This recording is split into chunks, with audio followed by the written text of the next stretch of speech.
வணக்கம் மக்களே. Rule of 100 உங்களுக்கு தெரியுமா? ரூல் ஆஃப் 100 அப்படின்னது இன்வெஸ்ட்மெண்ட்டோட ஒரு குட்டி ஸ்ட்ராட்டஜி. உங்களோட இன்வெஸ்ட்மெண்ட்ல எவ்வளோ தூரம் உங்களுக்கு ஸ்டாக்லயோ ஷேர்ஸ்லயோ இல்லை மியூச்சுவல் ஃபண்ட் ஈக்விட்டிலையோ வச்சுக்கணும் அப்படின்றது எல்லாருக்குமே நிறைய கன்ஃபியூஷன்ஸ் இருக்கு. அந்த கன்ஃபியூஷன் தீர்க்கறதுக்கு தான் இந்த ஒரு தம் ரூல்.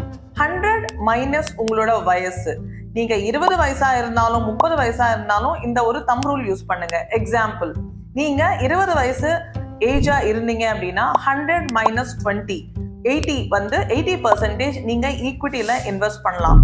பேலன்ஸ் இருக்கிற உங்களோட 20% ஒரு 5% கோல்ட்ல, ஒரு 5% ரியல் எஸ்டேட்ல, ஒரு 5% பிக்ஸட் டிபாசிட்ல இல்ல மற்ற அசட்ஸ்ல நீங்க இன்வெஸ்ட் பண்ணலாம்.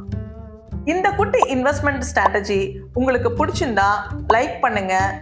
உங்களுக்கு ஏதாவது டவுட்ஸ் இருக்குன்னா கமெண்ட்ஸ் பண்ணுங்க. உங்க ஃப்ரெண்ட்ஸ்க்கு யாருக்காவது தேவைப்படுதுன்னா ஷேர் பண்ணுங்க.